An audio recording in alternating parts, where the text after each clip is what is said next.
Welcome back to Recap and React with Candace, where I discuss some of my favorite TV shows, film, anything TV, film related that I'm interested in. And today we are going to be hopping right back into Love is Blind episode 2 of the new season, season 7. So we left off, I don't even remember where we left off, honestly, guys.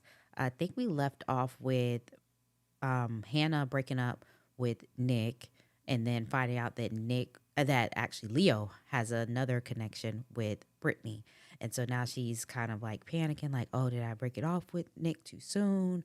Because Leo could just dump me. And it's just like, girl, don't be settling. Don't be out here settling just because you want to leave this married or whatever. If you have a feeling that Nick isn't right for you, don't just get with him because the other guy picked somebody different. You know what I mean? But anyways, so we're starting to see a few more of the relationships that have formed because I noticed there were a lot of people in the little like sneak peek that they do at the beginning of the season that were not featured in the first episode at all. So now we get Monica. She's a 36 year old tech and she's in tech sales. She says it takes a lot for her to like a guy. And then we see her go on a date with Steven. He's 33. He's an electrician. He says his last serious relationship was 2.5 years ago, but it was for 2 years. I was like, that's not too bad. Steven, he's big on communication and feelings specifically. Like he wants to be in a relationship where they can communicate how they feel and the other person knows how to do that, which I do. I agree that that is very important in a relationship.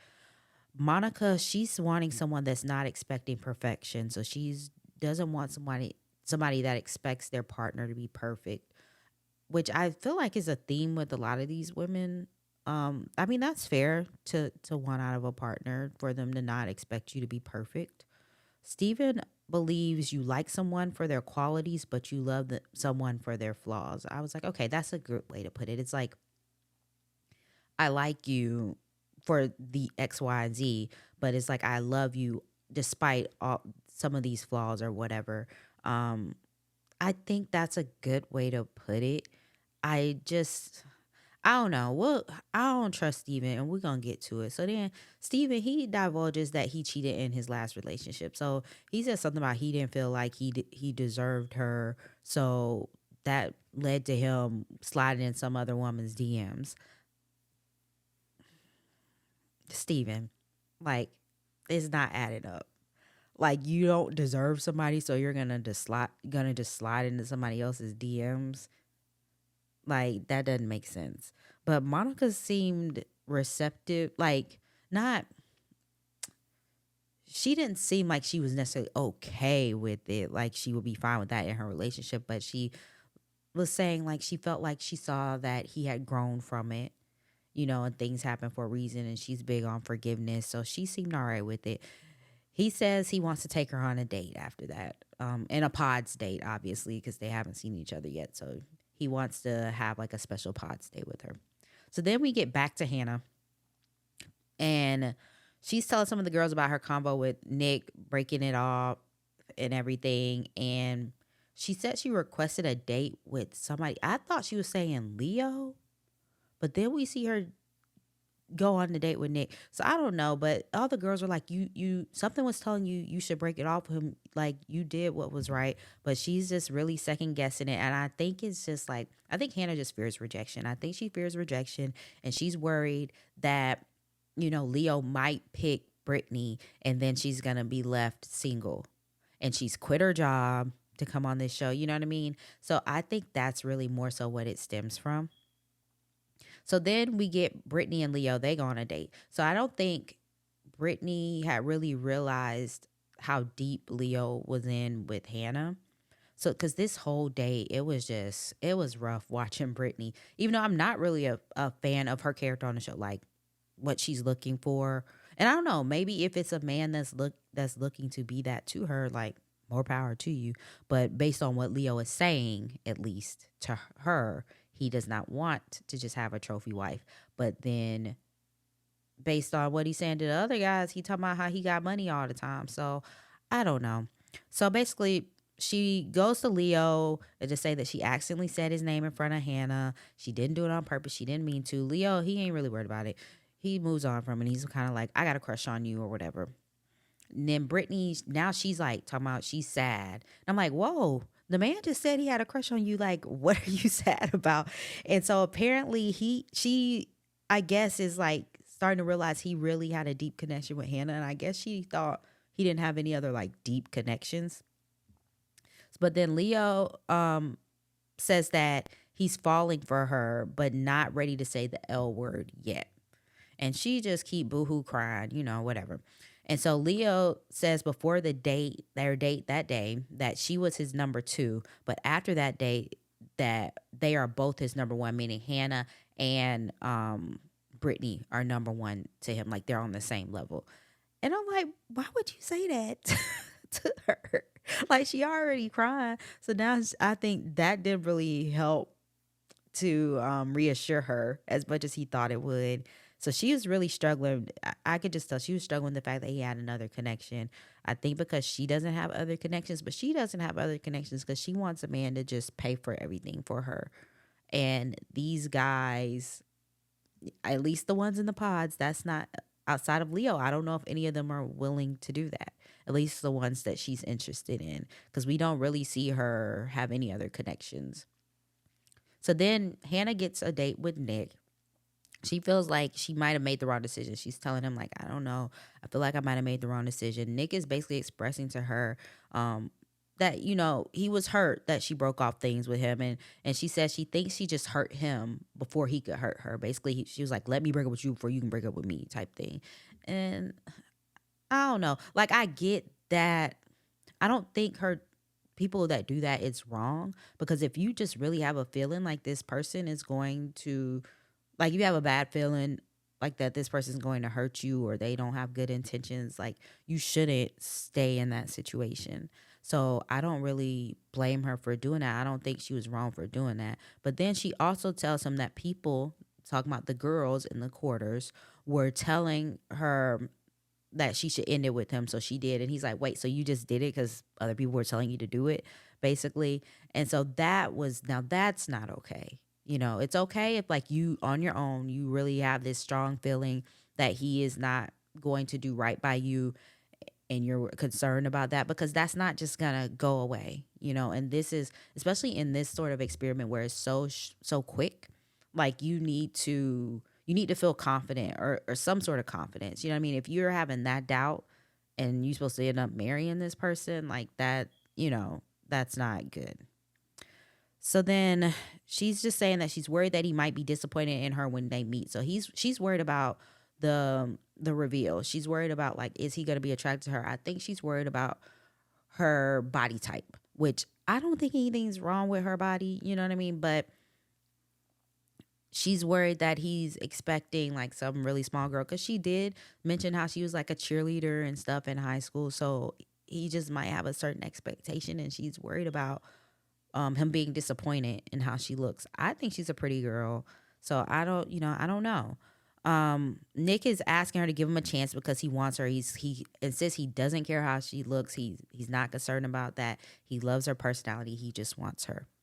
So then we get Leo and Hannah. They go on their date. Now, Leo talks about having multiple connections and wanting to explore both to the end. Hannah seems real cool about this. And I think it's because Hannah, she got multiple connections as well. So she's not really worried about it. She's not all, like, depressed and hung up on it like Brittany is.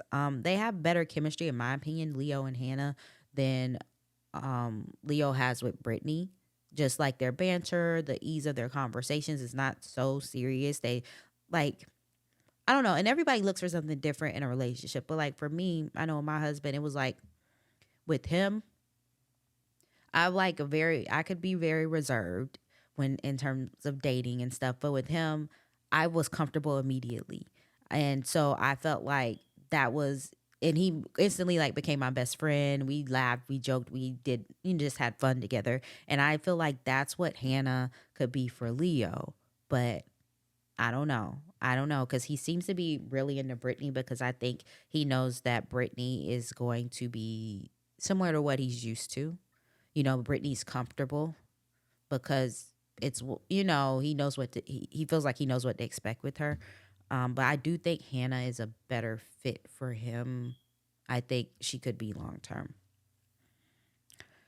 So then we get Garrett and Taylor. They go on a date. So I know the last episode I was just like, all right, Garrett, don't be trying to break it off with this girl just because she's not white. But he seems in a better headspace this episode. So on this date, they're talking about like having kids and stuff. Taylor says it because she gave him like an avocado plant, and I guess it's supposed to take like 5 to 7 years for it to like grow into like a tree or something. I don't really know about how avocados are grown. But she was saying that because she was saying like that's about how long I would want to wait to have kids, 5 to 7 years. And he's like, I would like them sooner. Like I'm not really feeling that timetable. And so he was just like, how do you feel about a compromise on that? Like, are you like heart set on it? And she's basically like, there doesn't think there needs to be a compromise. I'm like, wait, hold up, because I couldn't really get what she was trying to say. I thought she was gonna say like, no, my body, my choice, that is true, but it sounded more like she was like, I feel like we are in this. Like I feel like every experience with you is gonna be amazing, and it seemed like to me she was insinuating like, yeah, like we can have kids sooner if that's something that you want, basically. So then he asked her to be his girlfriend, and she's like, "No, you gotta like ask me in a better way or something." And so they have some good banter and stuff. And Garrett is wondering how she prioritizes looks. So I think now he is worried that he's thinking he's not attractive enough because he's saying it's really important to him that his partner finds him attractive, and that is fair. You know what I mean? Like I don't know. Like I think it's fair to want your partner to find you attractive and not like, yeah, you can be interested in my personality, but I want you to find me like physically attractive, sexually be attracted to me. And I think that's what he's concerned about. I don't think he's a bad looking guy. Like he wouldn't be my type, you know what I mean? But like he's not a bad looking guy. I think Taylor will be attracted to him. So he's kind of seems like I think he says as much that he's on the cusp of telling her that he loves her, and he says he doesn't know how she will react, like how he will react if she doesn't say it back, so he doesn't say it yet. So then we see this is a new couple connection that we're seeing. Marissa, she's a law clerk, and Bowden, he's a sales manager. Marissa's 31, sorry, Bowden, he's 35. Bowden, he's from Ukraine. They have a lot in common. They both enjoy reading fantasy books, and just they seem to just have a lot in common. They have good banter. I kind of like them together. He tells this story about this camel almost killing him, and I'm like, that was scary. It was a little long. I didn't know if she was like really into the story because she kind of looked like she was just zoning out a little bit on the camel story. But then he also talked about going back to Ukraine to help fight in the war, and she just really thought that was like admirable, like what he did to go back. Like he felt like he had to go back, and his job ended up giving him time off to be able to do it, and kept his job here. So I thought that was amazing. Like he seems like a really good guy. I liked them together. But then we also see Marissa with Ramses. Now we saw Ramses in the little preview thing, and he was a little I don't trust him. So I'm hoping Marissa didn't pick him, but it's coming off like maybe she did because he was on the little sneak peek at the beginning of episode 1 talking about if I wasn't engaged, I would, did he say have sex with you right now or something? So I'm just hoping that's taken out of context. I just want to preface that because I'm side eyeing Ramses a little bit. But basically, he was previously married to his high school sweetheart. He grew up in a Christian household. He was saying, and things just I think he said he started kind of drift away from Christianity, and so then as a result, like I want to say like that kind of was part of why his marriage ended. Ramsey says like his masculinity, he feels like it's what he makes it. Like there's no like set definition of what's masculine and what's not. And she and Marissa really really like that because she's like she likes that he doesn't like succumb to like this toxic masculinity. Marissa, she talks about like how she's dated different types of people and stuff, and she's like, "Oh, I even dated a Trump supporter," and I'm just like, "Girl, you what?" Like, mm, I I was disappointed to hear that as a black woman that she stuck around and dated. She said a conservative Trump supporter, not like I'm not saying not dating a Republican, like because that you can't like judge people just off of like who their political party is, what they identify with, but specifically as a black woman dating a Trump supporter, to each their own, I guess.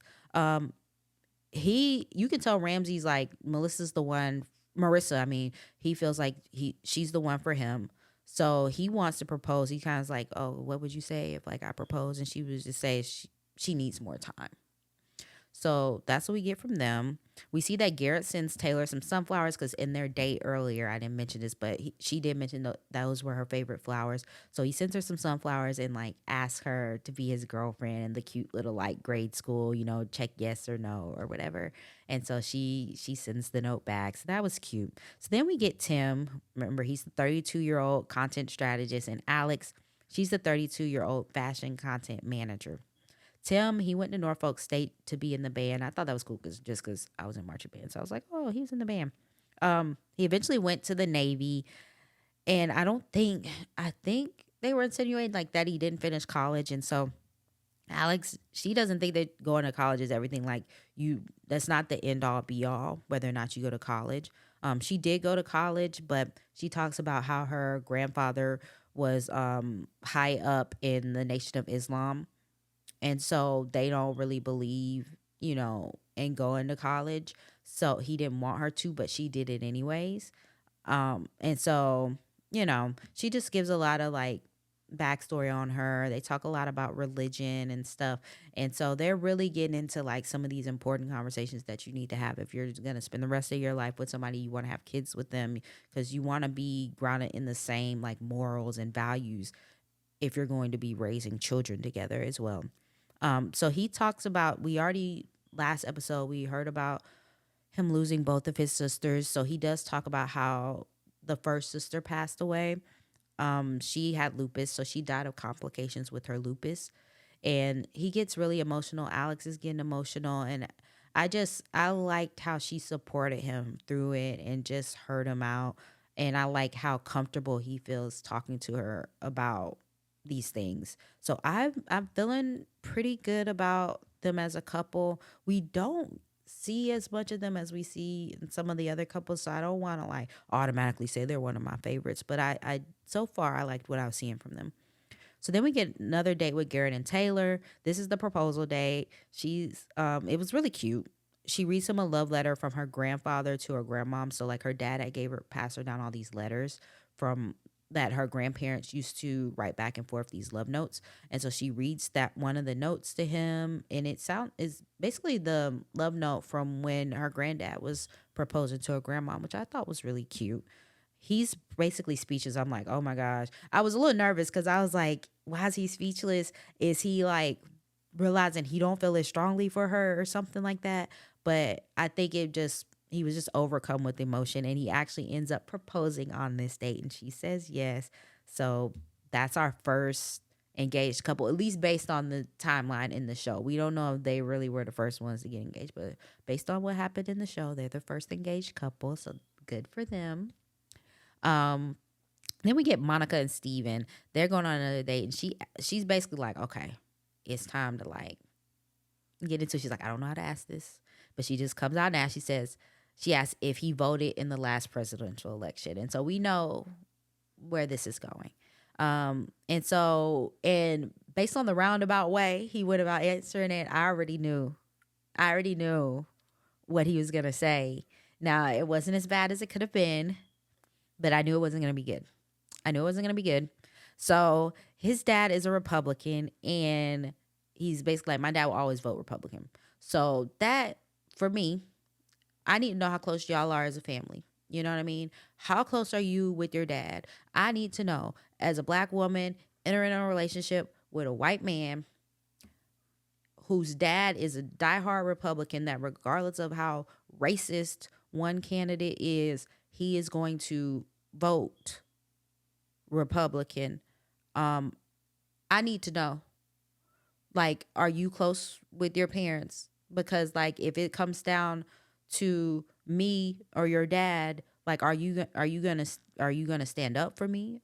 Are you gonna let them treat me differently? You know what I mean? Like I need to know. These are important things. I didn't feel like Monica was asking enough questions for me, but you know. So then he does admit that in the not the last election, but versus Hillary, he voted for Trump over Hillary. He's saying because I just didn't like Hillary. Okay, whatever. But then he says in Biden versus Trump, he voted for Biden. But he didn't say that it was because he didn't agree with some of like the racist rhetoric, from Donald Trump. No. He said he didn't like some of the economy stuff that Donald Trump did. So I did want to correct myself here. He did not say that it was due to Donald Trump's economics. He said that he did not agree to the way that Donald Trump carried himself when he was inside of the White House. So I did misspeak there. I didn't want to give the wrong impression of what Steven said there. I still stand by what I say, that Monica should ask more questions. But yeah, he didn't say it was because of the economics. He said he didn't like how Donald Trump handled himself in the White House. So again, Monica, like as a black woman, you need to be asking a few more questions, you know. And he was gonna say he said he admits his first vote wasn't the most educated vote. And then he tries to like back himself up by saying, and then I it's a little complicated because I identify as white, but I submitted to ancestry.com because I was trying to figure out like what I heard. I was from like Italy or Spain or something. And so I was trying to see my ancestry, and it came back I was like a very small percent European, and I'm mixed with West African. So like I'm black.